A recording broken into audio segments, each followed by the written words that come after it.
말씀의 제목을 다 함께 따라해 주시길 바랍니다. 항상 찬송의 제사를 하나님께 드리자. 항상 찬송의 제사를 하나님께 드리자. 선교사로 나가기 전까지 저희 아이들은 초등학교 1학년, 2학년까지 한국에서 살았었거든요. 그때에 성도님들을 만나거나 아니면 목사님들을 만나면은 아이들에게 용돈을 주는 겁니다. 근데 그 아이들이 용돈을 모아요. 용돈을 모았다가 그거를 엄마가, 사모가 아이들 통장을 만들어 놓고 통장에다 집어넣어 줬습니다. 그리고 제 생일 때 그 통장을 조금 빼요, 거기서. 그래서 아이들이 저한테 선물을 한다는 식으로 집사람이 제가 필요한 선물을 아이들이 선물하는 식으로 해서 저에게 선물을 하곤 했습니다. 그런데 선교사로 나가고 나니까, 선교사로 나가고 난 다음에 아이들에게 용돈을 주는 사람이 없어요. 그리고 선교대회 때 가끔 아이들이 따라 나오면은 그때 이제 용돈을 얻으면은 자기네들 쓸 물건 사기에도 바쁜 거예요. 그래서 제 생일 때는 그때부터 아이들이 아빠에게 선물은 줘야 되겠고 자기네들 쓸 돈도 없으니까 그때부터 한 게 뭐냐, 종이 접기를 하는 겁니다. 카드를 만들고 종이 접기로 꽃도 만들기도 하고, 지금 저희 아이들이 저한테 써준 그 자기네들이 직접 만든 생일 카드거든요. 매 생일 때마다 계속해서 제 책상 안에는요, 저 카드가 쌓여갑니다. 한글을 잘 못하는 아이들이 한글로 빽빽하게 저한테 감사하다고, 낳아줘서 감사하다고, 제 생일을 축하한다고. 저는 저 카드를 받을 때마다 너무너무 감동이 돼요. 너무너무 감동이 돼요. 아이들이 제가 감동하는 모습을 보니까 다음 해에 또 저 카드를 써줍니다. 계속 새로운 카드를 만들어요. 아이들이 지금은 많이 자랐잖아요. 그래서 이제는 아이들에게 얘기해주고 싶습니다. 아빠도 현금을 좋아한다. 아빠도 선물을 좋아한다. 저는 근데 이 카드를 받을 때마다 아직도 기쁩니다. 아직도 너무너무 감동이 돼요. 여러분, 선물의 궁극적인 목적이 뭐라고 생각합니까? 선물의 궁극적인 목적은 받는 사람을 기쁘게 해주는 것 아니겠습니까? 받는 사람이 기쁘게 만드는 게 선물이에요. 근데 선물하는 사람이 선물을 함으로 인해서 자신에게 돌아올 유익을 생각하고 선물했다면, 선물을 하는데 선물을 드릴 때에 나에게 돌아올 또 유익이 있다고 생각하고 크든지 작든지 선물했다면 그건 선물이 아니라 뇌물입니다. 그렇죠? 여러분, 씨앗 헌금이라고 들어보셨어요? 씨앗 헌금? 종자 씨앗을 먹으면 잠시 배고픔을 잊어버릴 수 있겠지만 영원히 배고픕니다. 왜냐하면 다음에 씨 뿌릴 씨앗이 없잖아요. 종자 씨앗. 그래서 농사 짓는 사람은요, 종자 씨앗을 절대 먹지 않습니다. 마찬가지로 헌금을 종자 씨앗이라고 생각하는 거예요, 성도님들이. 씨앗 11조라고 있습니다. 저희 교회는 없지만 인터넷에 한번 쳐보세요. 씨앗 11조 헌금 봉투가 많이 이미지 파일로 보일 겁니다. 내년에 2억을 벌 거면은요, 올해 2천만 원 씨앗 11조를 심어야 되는 겁니다. 종자 씨앗을 심었으니까 그대로 거둘 수 있다라고 생각하는 것입니다. 만약 심었음에도 불구하고 하나님께서 주시지 않으면 하나님이 잘못한 겁니다. 갈라디아서 말씀처럼 심은 대로 거둔다고 했으니까 말입니다. 우리는 씨앗 헌금처럼 하나님께서 꼭 이루어 주실 것에 대해서 먼저 믿음으로 심습니다. 여러분, 제가 좀 전에 먼저 말씀드린 거 있죠? 무엇인가 받아내려고 감사하는 건 뭐라고요? 뇌물이 될 수 있단 말입니다. 이게 불편한 진실이에요. 내년에 더 잘 될 것을 알고 감사함으로 심었어요. 우리 자녀가 대학교 붙을 줄 알고 미리 감사하고 심었어요. 내가 질병에 걸렸는데 건강하게 해달라고 감사함으로 심었어요. 근데 이게 감사함으로 드리는 청탁이라는 불편함이 있단 말입니다. 무엇인가 돌아올 것을 생각하고 드리는 청탁. 이런 잘못된 의미, 감사를 할 때 우리가 조금 잘못된 의미로 감사하는 불편한 것들이 불편한 진실 두 가지가 있어요. 첫 번째가 뭐냐면 남은 것으로 인한 감사입니다. 남은 것. 무슨 얘기냐면요, 쓰다가 남는 것 드린다 이런 의미가 아니라, 제가 미국에 처음 2010년도에 가자마자 좋은 차를 샀어요. 미국에서는 차값이 그렇게 비싸지가 않습니다. 한국 차들이 싸게 나와요. 그래서 한국 차를 샀어요, 미국에서. 근데 그 차를 몰고 다니다가 일주일 만에 사고 냈어요. 새 차였는데. 분명히 저는 직진 신호를 보고 갔어요. 집 옆에 있던 집사람도 직진 신호를 보고 뒤에 탔던 두 아들도 파란 직진 신호를 보고 건너갔단 말입니다. 네 사람이 다 내가 신호 위반 안 한 거 알고 있어요. 그런데 좌회전하는 차가 제 차를 들여박았어요. 그 차는 범퍼가 다 망가지고 제 차는 뒷문짝이 다 찌그러졌습니다. 그런데 이 사람이 자기 잘못이 없다라는 거예요. 그런데 증인이 나타났어요. 미국에서는 증인이 증언하는 게 레포트로 작성이 돼서 그것을 그냥 받아들입니다. 근데 그 증인이 술 취한 사람이에요. 한쪽 눈은 또 잠깐 안 보이는 사람처럼 보였어요. 그런데 그 사람이 뭐라 그러냐? 제가 신호 위반을 했다라는 겁니다. 제가 다 뒤집어 쓴 거예요. 제가 사고를 낸 거예요. 너무 억울한 거예요. 집에 돌아와서 아이들과 집사람과 함께 예배를 드립니다. 예배를 드리면서 뭐라고 기도했느냐? 하나님, 차는 다 찌그러지고 손해는 보고 억울하지만 그래도 우리는 안 다치게 해주셔서 감사합니다. 이게 남은 것으로 인한 감사란 말입니다. 근데 그렇게 예배를 드렸는데 마음 한구석에서는 계속해서 억울한 거예요. 그리고 내가 하는 감사가 진짜 감사가 아니라는 것 내 자신이 압니다. 억울한 게 너무 많아요. 여러분들이 집이 다 탔어요.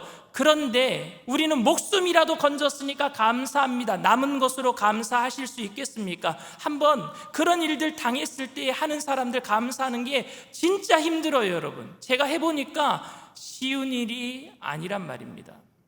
이게 감사에 대한 불편한 진실이에요. 두 번째 감사에 대한 불편한 진실이 뭐냐 하면 미리 하는 감사입니다. 감사는 축복의 지름길이라고 얘기합니다. 그러니까 먼저 감사해 놓고 축복으로 가는 것을 내가 선점해 놓는 거예요. 미리 감사해 버리는 거예요. 아무리 찾아봐도 감사할 조건이 없는데 하나님께서 해결해 주실 것을 믿고 미리 감사해 버리는 겁니다. 그런데 여기도 불편한 진실이 있어요. 병원 응급실에는요, 연탄가스 중독 환자들이 가끔 실려온다고 합니다. 지금도요. 저는 연탄가스를 먹어봤어요. 2번이나요. 옛날에는 다 연탄 뗐잖아요. 지금도 연탄을 떼는 그런 달동네들이 있다고 합니다.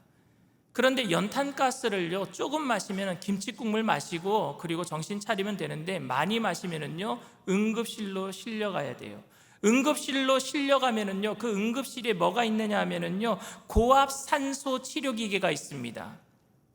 골든타임을 놓치면은요, 그 산소 치료기계 안에 들어간 사람은 사는데 골든타임을 놓치면은요, 못 들어가면은요, 죽고 맙니다. 그런데 응급실에 집안에 가족들이 한꺼번에 같이 올 때는요, 가족들이 누구 먼저 넣어주세요 합니다. 만약에 할머니와 손자가 실려왔다면 누구부터 넣겠어요, 여러분?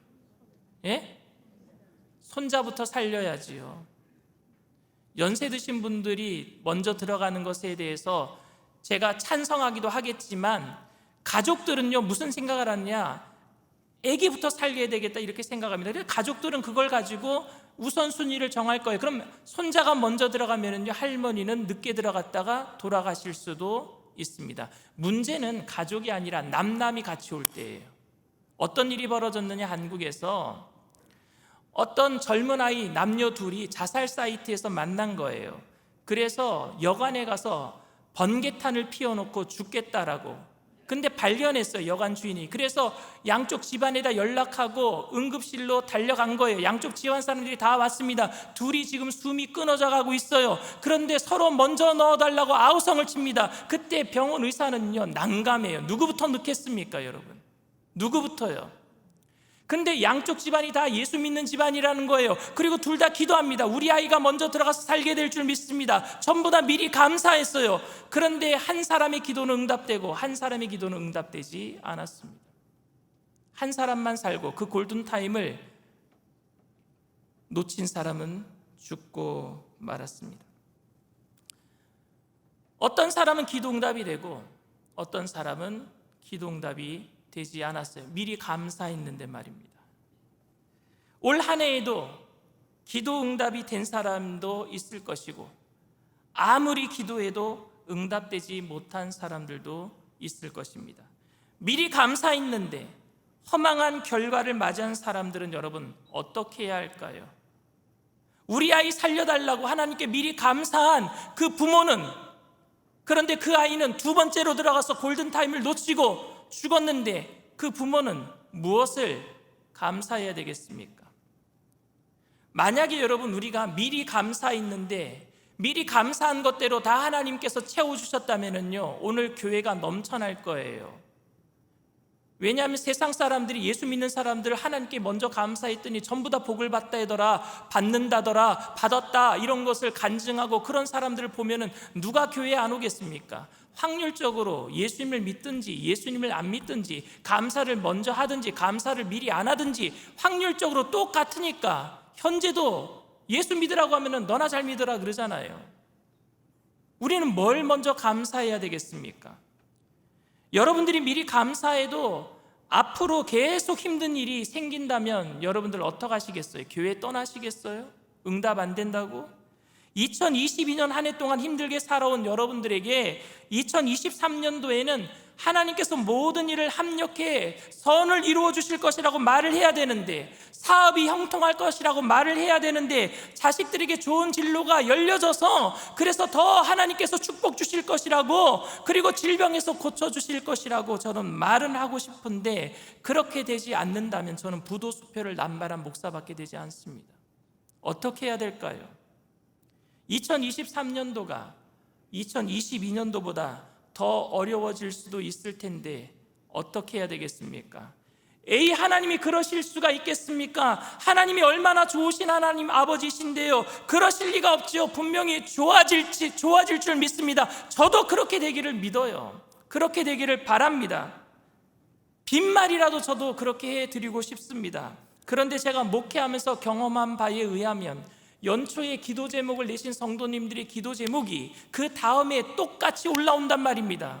아직 해결이 안 됐어요. 그런데 한 해 지나니까 기도 제목이 하나 더 늘어있단 말입니다. 기도 제목 위에 문제 위에 문제가 더 쌓이는 모습을 많이 봤어요. 평생 자식을 위해서 맞벌이하는 부부가 있습니다. 그런데 자식을 위해서 맞벌이 했는데 도시를 틀리게 해서, 미국에서는요 도시가 틀린 곳에서 맞벌이 하면은, 옷가게 하면 더 사업이 잘 될 것이라고 생각하고 부부가 떨어져서 옷 장사를 했어요. 그리고 그 어머니가 아들을 혼자서 다른 도시에서 키웠어요. 그런데 그 아들은 정신질병에 걸려서 약이 없으면은 치료가 안 되는 그런 어려움을 겪고 있는 가정을 제가 압니다. 영어를 모르는 한국 부인에게 미국 남편이 나쁜 마음을 가지고 이혼 서류를 작성했어요. 그런데 그 서류가 이혼 서류라는 것을 안 알려주고 당신에게 재산을 물려주는 그런 서류라고, 뭐 영어를 모르니까. 그래서 그런 서류에다가 도장을 찍고 놨더니 재산 한 푼 못 받고 거리로 내앉은 부인을 제가 압니다. 평생에 한이 돼서 저한테 편지를 쓰는데 영어로만 써요, 그분은. 그때부터 영어 공부를 하셔가지고. 그런데 설상가상으로 거리에 내앉게 되었는데 혼자 내앉은 게 아니에요. 자식까지 떠안았어요. 그런데 교통사고까지 났어요. 온몸이 다 망가졌어요. 그런 몸으로 식당에 가서 그릇 닦기를 하고, 그리고 튀김을 구워내는데 교회에 한번 나오셨는데 온몸에 기름 냄새가 나요. 그리고 저에게 편지를 썼는데 그 편지지에 눈물이 찍혀 있는데 그 눈물 찍힌 그 편지지에 기름 냄새가 나요. 그 부인을 제가 알아요. 근근히 살아가고 있는데 무엇을 감사해야 됩니까? 그분들이 미리 감사 안 했어요? 감사했단 말입니다. 하나님께. 뭘 감사해야 됩니까? 믿음을 지키며 산다라는 것이 얼마나 어려운 일인지, 하나님의 사람이 믿음으로 산다라는 것이 얼마나 어려운 일인지 히브리서 11장의 히브리서 기자는 믿음으로 사는 사람들이 얼마나 힘들게 살았는지에 대해서 이렇게 기록하고 있습니다. 히브리서 11장 36절 38절 말씀입니다. 또 어떤 이들은 조롱과 채찍질 뿐 아니라 결박과 옥에 갇히는 시련도 받았으며 돌로 치는 것과 톱으로 켜는 것과 시험과 칼로 죽임을 당하고 양과 염소의 가죽을 입고 유리하여 궁핍과 환난과 학대를 받았으니 이런 사람은 세상이 감당하지 못하느니라. 그들이 광야의 산과 동굴과 토굴에 유리하였느니라. 히브리서 11장을 믿음장이라 그래요. 히브리서 11장에는 믿음의 선진들 중에 복받은 사람들도 기록하고 있습니다. 아브라함, 에녹, 라합, 이런 사람들, 복받은 사람들. 그런데 그 복받은 사람들 다음에 바로 기록하는 사람들이 그 사람들보다 더 세상이 감당하지 못하는 사람들이 있는데, 이런 사람들이 누구냐? 토굴과 동굴에 유리한 사람, 톱으로 켜서 죽은 사람, 짐승의 탈을 쓰고 콜로세움에서 짐승의 밥이 된 사람. 그런데 이 사람들도 믿음의 사람들이다 라고 기록하고 있습니다. 그리고 히브리서 12장에 가서는요, 그런 징계, 그런 고난을 두려워하지 말아라 라고 얘기를 합니다. 그리고 13장에 가서 오늘 본문에 와서 그런 예수님으로 인해서 우리는 항상 하나님께 감사의 제사를 드려야 된다라고 히브리서 기자는 이야기하고 있는 거예요. 그래서 저는 히브리서 11장 오늘 지금 읽은 말씀과 오늘 본문 히브리서 13장 말씀을요 이어서 붙여서 한번 읽어보도록 하겠습니다. 다 같이 한번 읽겠습니다. 또 어떤 이들은 조롱과 채찍질뿐 아니라 결박과 옥에 갇히는 시련도 받았으며 돌로 치는 것과 톱으로 켜는 것과 시험과 칼로 죽임을 당하고 양과 염소의 가죽을 입고 유리하여 궁핍과 환난과 학대를 받았으니 이런 사람은 세상이 감당하지 못하느니라.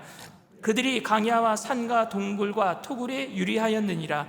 그러므로 우리는 예수로 말미암아 항상 찬송의 제사를 하나님께 드리자. 이는 그 이름을 증언하는 입술의 열매니라. 아멘. 그냥 이어서 읽어도 말이 돼요. 그러므로. 저는 그러므로라는 이 접속사가 마음에 이렇게 와닿아요. 그러므로 세상에 사는 것이 원래 그런 것이므로, 세상에서 믿음 지키며 산다라는 것이 원래 그렇게 어려운 것이므로, 하나님의 말씀대로 살아간다라는 것이 그렇게 힘들고 고된 것이므로, 우리가 누리는 재산이 쌓이고 편안한 삶을 살아간다고 할지라도 한순간에 이 모든 것은 안개처럼 사라질 것이므로, 아무리 잘 나가고 건강한 몸을 가지고 있다고 할지라도 그 몸은 곧 병들고 쇠약해질 것이므로, 그 앞에 죽음만 놓일 것이므로, 우리는 모든 문제를 해결하시고 우리로 하여금 하나님의 자녀되게 하신 예수 그리스도로 말미암아 하나님 앞에 항상 감사 찬송의 제사를 드리자. 아멘.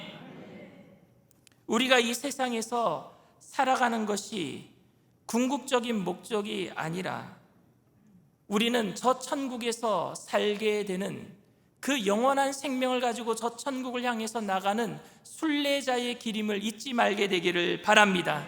영원한 하나님의 나라에 우리가 들어가게 될 것이므로, 이 땅에서 살아가는 것은 원래 그런 것이므로, 이런 믿음을 가지고 있다면 우리는 그 어떤 조건으로 감사하는 것이 아니라 하나님 때문에 감사하게 될 줄 믿습니다.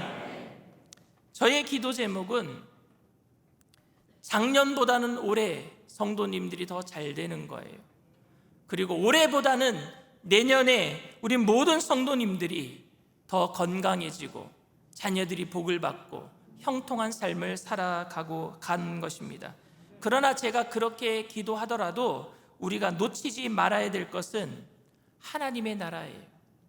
놓치지 말아야 될 것은 하나님의 나라이기 때문에 이 땅은 순례자의 기림을 잊지 말게 되기를 원합니다. 그러므로 감사하자, 그러므로 기뻐하자, 그러므로 하나님께 찬송의 제사를 드리자. 이게 우리 믿음의 고백이 되어야 될 줄 믿습니다. 예수 믿는 것 때문에 돌 맞아 죽어가는데, 핍박하는 사람들을 피해서 광야에서 토굴에서 유리하는데 어떻게 감수할 수 있겠습니까? 그것은 궁극적인 소망이 천국에 있기 때문에, 이 땅이 아니기 때문에, 이 땅에서 잘 먹고 잘 사는 것이 아니기 때문에, 살아도 주를 위해서 살고 죽어도 주를 위해서 죽는 것이기 때문에, 그래서 감사할 수 있는 것이었습니다. 우리 모두 다 그렇게 되기를 원합니다. 눈에 보이는 것 때문에 기뻐하고 눈에 보이는 것 때문에 슬퍼하는 게 아니라 하나님 때문에, 예수님 때문에 감사할 수 있게 되기를 원합니다. 금년에 수확한 것이 별로 없더라도, 저축한 돈이 별로 없더라도, 남은 것이 빚밖에 없더라도 여러분, 하나님 때문에 감사할 수 있는 거예요.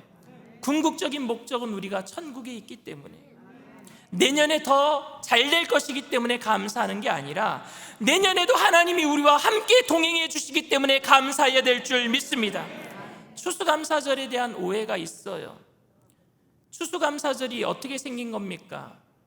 영국의 청교도들이 미국 가서 잘 먹고 잘 살기 위해서 미국으로 신대륙을 발견하기 위해서 그들이 메이플라워를 타고 떠난 거예요?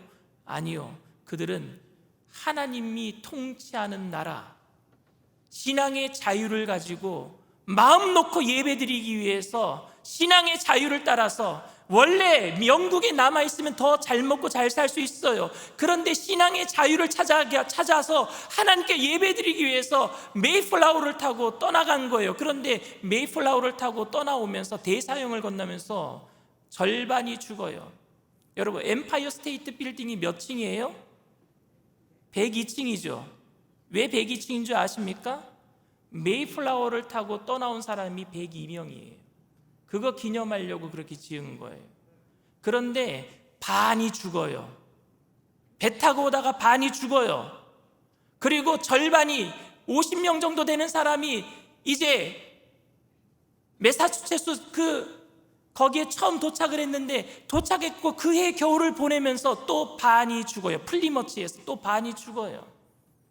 그리고 겨울을 지난 다음에 가을에 추수를 하면서 인디언들이 나눠준 감자를 심었는데 감자가 잘 안 돼요. 수확이 별로 없었어요.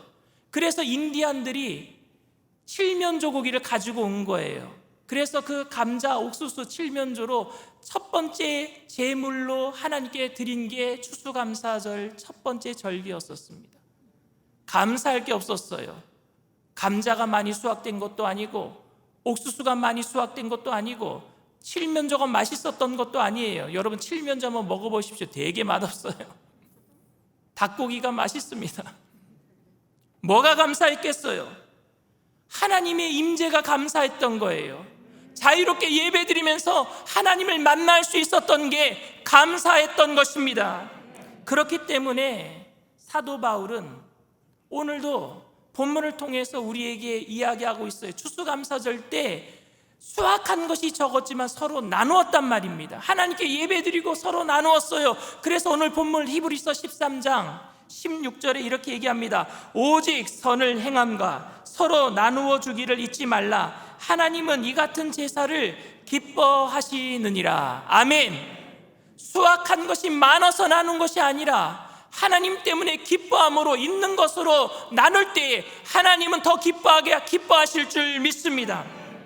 선을 행하는 것이 나의 업적이 되어서, 나의 공적이 되어서 내년에 더 하나님이 채워주실 것이 아니라, 우리가 바라보는 것은 영원한 하나님의 나라이기 때문에, 없어도 나눌 수 있기 때문에 감사가 넘쳐날 줄 믿습니다.